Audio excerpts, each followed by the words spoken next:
सोचा था बाहर देखेंगे, सोचा था बाहर देखेंगे, हर कली पे बुलबुल का प्यार देखेंगे।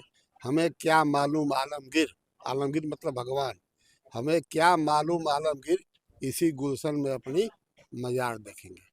तो समय समाप्त हो गया। 10 वर्षों तक जिस व्यक्ति को बुलाकर मैं डुमरांव से बक्सर लाया, उस व्यक्ति ने अपेक्षा ही थी कि जनता का काम करेंगे। मेरा ये मानना है कि मेरे साथ रहने वाले जितने भी तमाम लोग हैं, अगर उसमें से एक आदमी अगर विधायक बन गया, इनके जैसा व्यक्ति, तो मैं समझता हूँ कि मैं विधायक हो गया।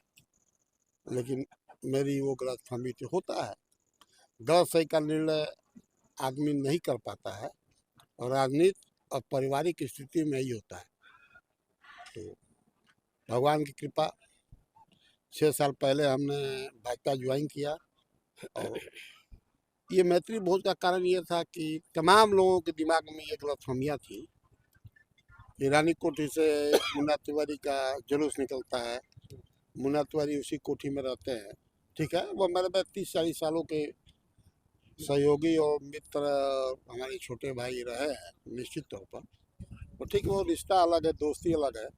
देश हित में, जनहित में, राष्ट्र हित में भाजपा से संबंध परिवार को भी छोड़ा जा सकता है, राष्ट्र हित में और देश हित में। ये मिलन समारोह था कि एक संदेश जाए। ये वक्त देखिए, तमाम भारतीय जनता पार्टी के तमाम लोग, चौबे भी थे, वो तमाम उसमें भाजपा में था। सारे लोग भाजपा में रहते हुए, भाजपा के लोग जब मेरे आने का प्रयास करते थे, तो उसी में उन्हीं के लोग कह देते कि भैया वो तो हाँ मित्र है मुन्ना तिवारी।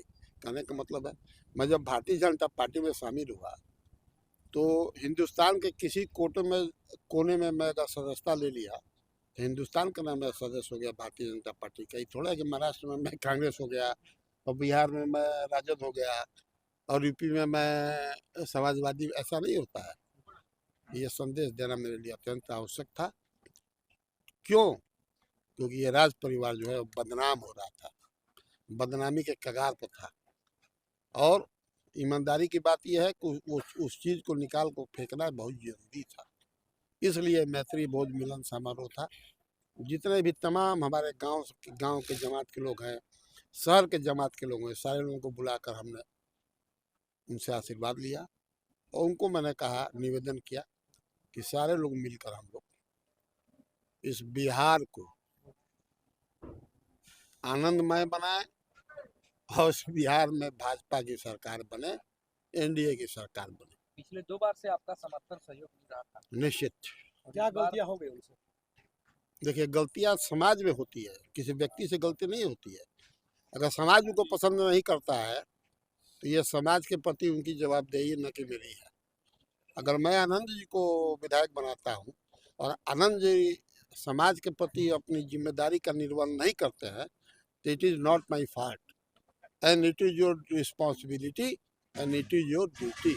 ये जिम्मेदारी उनकी है कि what is the wrong and what is the right, क्या सही है और क्या गलत है। आपने उनसे, आनंद जी से, मुन्ना तिवारी से, मुन्ना तिवारी से इस नहीं, इस दरमियान हमारी उनसे कोई बात संदर्भ में कि इस तरह की गलतियां हुई हैं आपसे यार? नहीं भाई साहब, गलती करने वाले को गलती बताइएगा तो उसको बुरा लगेगा ना। तो आजकल का जमाना है, अगर कोई गलती करता है तो उससे गलती पूछने का आप गलती मत करिए, उससे धीरे से किनारे से निकल जाइए। विजय श्री का आशीर्वाद किसे जा रहा है इस बार राज परिवार में? आनंद जी के बाद भारतीय जनता पार्टी के उम्मीदवार है, और हमारे ये कुशवाहा जी हैं, प्रभारी हैं, और इनका आशीर्वाद और मेरा जो है आशीर्वाद, आनंद जी छोटे भाई हैं, उन पर रहेगा, और पूरी जिम्मेदारी का निर्वहन करें वो। ये बहुत बड़ी जिम्मेदारी मिल रही है। सदर में कांग्रेस को जीतना, राजद का जीतना एक बहुत बड़ी बात है, आप जान लीजिए। मैं एक आपको कहानी बता रहा हूँ। बलिया भी मैं रहता हूँ, बलिया की भी मैं राजनीति करता हूँ, ये आप जानते हैं भली भांति। जिस नगर पालिका में मैं रहता हूँ, उस नगर पालिका में मैं एक बार मुसलमान को, उम्मीदवार को निर्दल चुनाव जिता दिया। जो आज तक मेरे ऊपर कलंक लगता है। लेकिन बोर्ड पर लिखा गया चेयरमैन।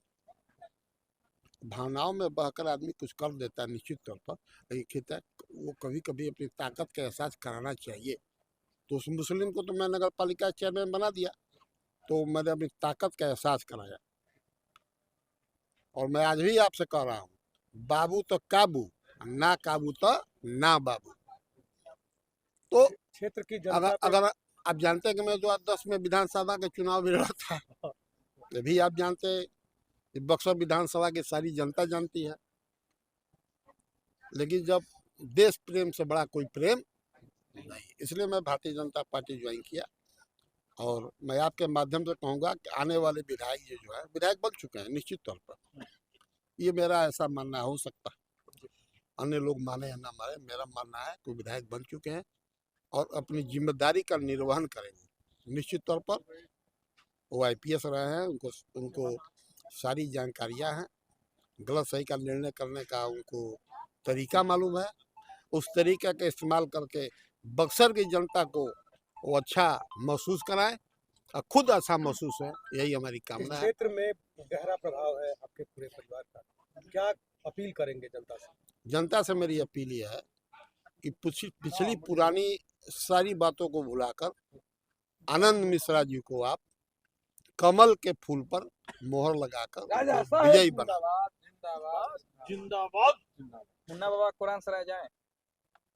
अब देखिए ऐसा है कि कुरान सराय तो उनका घर है, वहीं से आते हो जाते हैं, तो कुरान सराय नहीं जाएंगे तो पटना क्या करने जाएंगे आप बताइए। सर्किट हाउस का 1 नंबर अब खाली हो जाएगा।